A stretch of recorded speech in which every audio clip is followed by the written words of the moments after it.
Haleluya, Shalom kekasih Tuhan. Kita berjumpa lagi dalam Pray From Home. Mari sebelum kita mendengarkan firman Tuhan dan berdoa bersama-sama, mari kita sama-sama siapkan hati. Bapa, kami bersyukur firman-Mu adalah pelita buat kaki kami dan terang buat jalan kami. Dan biarlah kami menjadi makin kuat, makin tegar, makin kokoh, makin cinta Tuhan, makin cinta keluarga. Berfirman buat kami, firman-Mu adalah pengharapan, firman-Mu adalah kekuatan buat kami. Dalam nama Yesus, amin. Nah, malam ini saya akan sharing tentang jangan berhenti berharap. Saya percaya pengharapan di dalam Tuhan memang tidak pernah mengecewakan, dan itu pasti. Dan oleh sebab itu mari kita baca dari Ayub 14 ayat yang ke-7. Dikatakan demikian, karena bagi pohon masih ada harapan. Apabila ditebang, ia bertunas kembali, dan tunasnya tidak berhenti tumbuh. Sekali lagi, karena bagi pohon masih ada harapan. Apabila ditebang, ia bertunas kembali, dan tunasnya tidak berhenti tumbuh. Saya suka ayat ini, dan saya akan bacakan sekali lagi. Karena bagi pohon itu punya akar, dan dia bertumbuh ke atas. Dan sebelum dia bertumbuh ke atas, pohon itu ke bawah terlebih dulu, kemudian ke atas, kemudian dia bisa berbuah, dan dia berbuah, buah yang lebat, buah yang manis, dan semua orang yang menikmatinya akan benar-benar berkata, wow, buahnya nikmat. Tetapi lewat proses itu semuanya. Sekali lagi, karena bagi pohon masih ada harapan, apabila ia ditebang, ia bertunas kembali, dan tunasnya tidak berhenti tumbuh. Ada satu pohon di Timur Tengah namanya pohon zaitun. Di Mesir saya pernah melihat pohon zaitun, dan paling banyak pohon zaitun ada di Bukit Zaitun di Yerusalem, Israel. Dan di Bukit Zaitun itu pula Yesus berdoa di Taman Getsemani. Dia berdoa sampai keringatnya bercampur darah.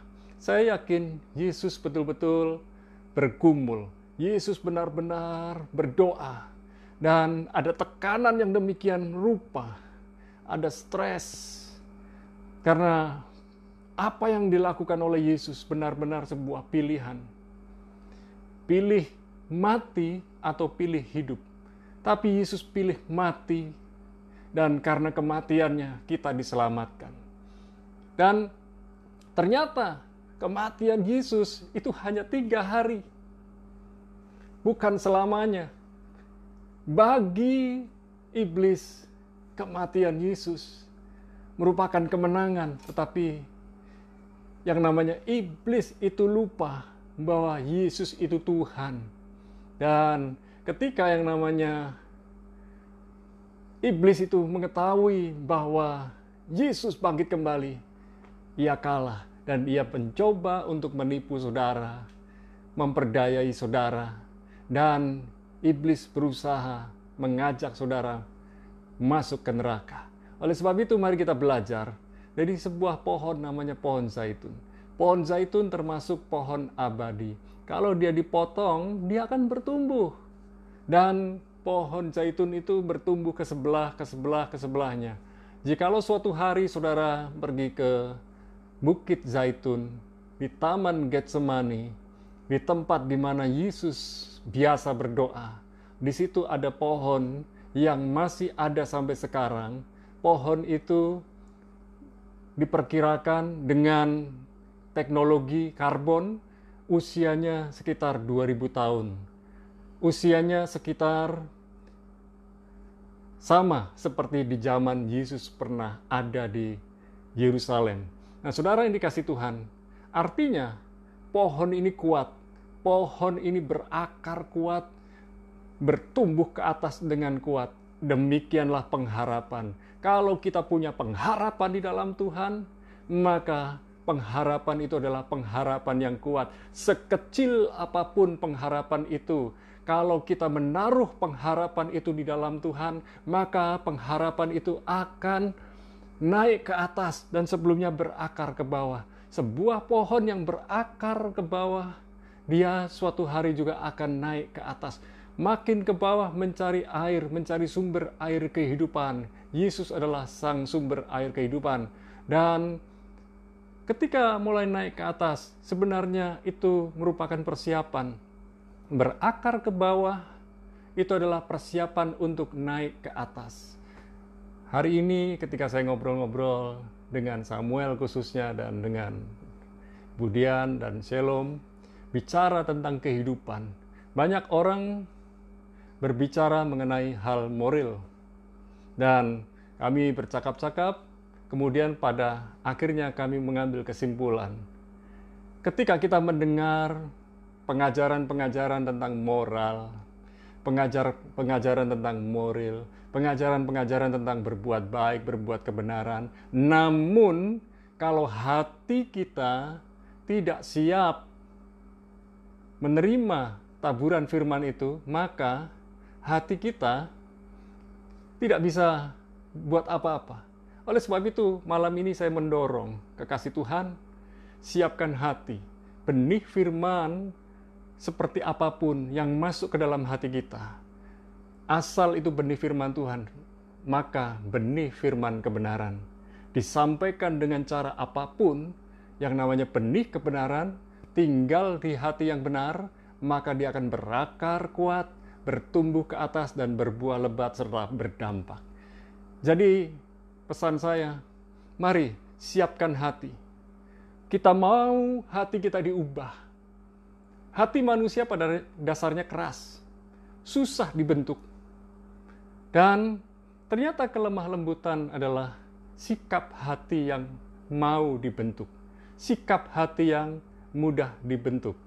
Lemah lembut itu bukan lemah gemulai, tetapi kelemah lembutan adalah sikap hati yang mau dibentuk dan mau diproses.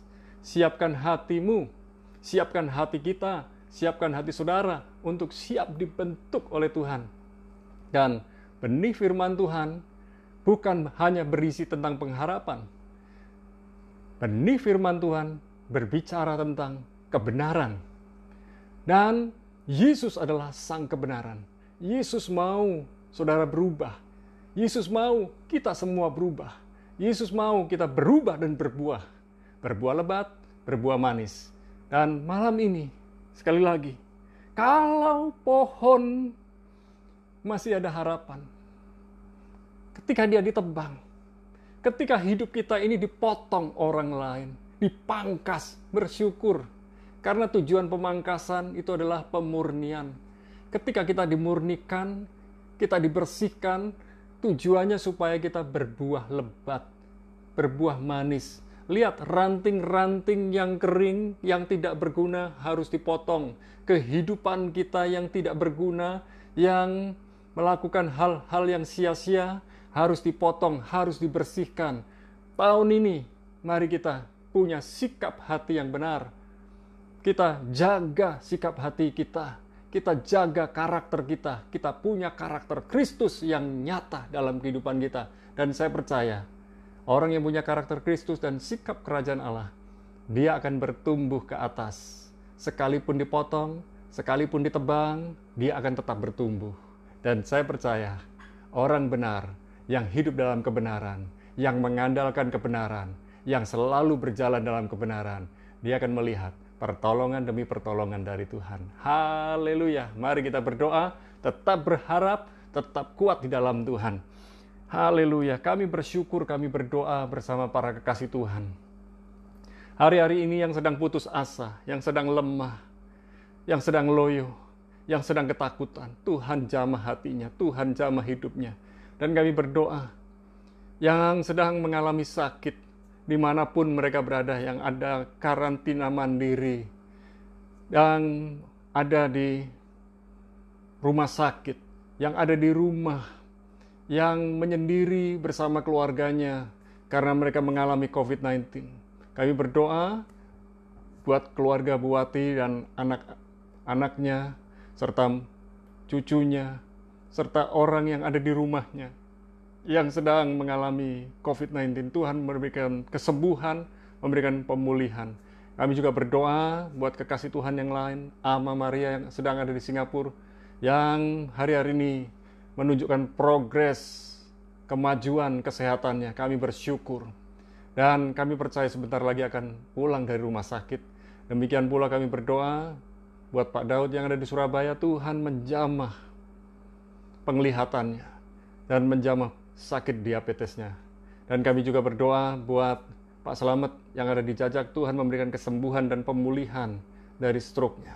Kami tak jemu-jemunya berdoa buat para kekasih Tuhan yang sedang sakit, yang sedang lemah, yang sedang loyo. Kami berdoa, biarlah penghiburan dari Tuhan, kekuatan dari Tuhan, pertolongan dari Tuhan, Tuhan nyatakan dalam kehidupan mereka. Kami bersyukur, kami berdoa ya Tuhan, buat para kekasih Tuhan yang hari-hari ini sedang bekerja. Kami berdoa, baik itu di toko, di gudang, di pertambangan, di peternakan, di pertanian, perkebunan, dan di dealer-dealer motor, dealer mobil, dan pekerjaan-pekerjaan yang lainnya, baik di dunia finansial, dunia perbankan, dunia pariwisata, dan segala pekerjaan yang dilakukan oleh anak-anak Tuhan bersama para karyawan, bersama para pemimpinnya. Kami berdoa Tuhan memberikan hikmat kekuatan buat mereka di dalam mengerjakan tugas panggilan mereka setiap hari. Terima kasih ya Tuhan, perlindungan Tuhan ada pada mereka. Kami bersyukur pula untuk bangsa negeri Indonesia yang hari-hari ini sedang mengirimkan vaksin COVID-19 ke berbagai provinsi di seluruh Indonesia. Dan kami berdoa minggu depan Presiden Jokowi akan disuntik vaksin COVID-19 terlebih dahulu dan dilanjutkan kepala-kepala daerah beserta tenaga kesehatan di berbagai daerah. Kami berdoa, biarlah proses vaksinasi berjalan dengan lancar. Dan biarlah Tuhan memberikan hikmat otoritas wibawa buat Presiden kami Jokowi. Demikian pula aparat militer, TNI Polri pun dapat menjaga proses vaksinasi bersama di seluruh negeri Indonesia ini. Dan kami berdoa, Indonesia aman, Indonesia tertib, Indonesia sembuh, Indonesia pulih. Terima kasih ya Tuhan. Malam ini kami menyerahkan kehidupan kami lebih lanjut. Kami punya pengharapan di dalam Tuhan dan kami percaya hari esok adalah hari yang penuh dengan harapan, masa depan yang penuh pengharapan bersama dengan Tuhan. Tahun 2021 menjadi tahun pembalikan keadaan. Tahun 2021 menjadi tahun di mana kami melihat ada kekuatan Tuhan yang luar biasa yang menolong kami mengalami pemulihan, mengalami terobosan. Dan kami percaya, berkat-Mu turun atas kami di dalam nama Bapa, Putra, dan Roh Kudus, di dalam nama Yesus. Sama-sama katakan, amin. Tuhan kekuatan saudara, Tuhanlah pengharapan saudara, tetap bersyukur, tetap bersukacita. God bless you.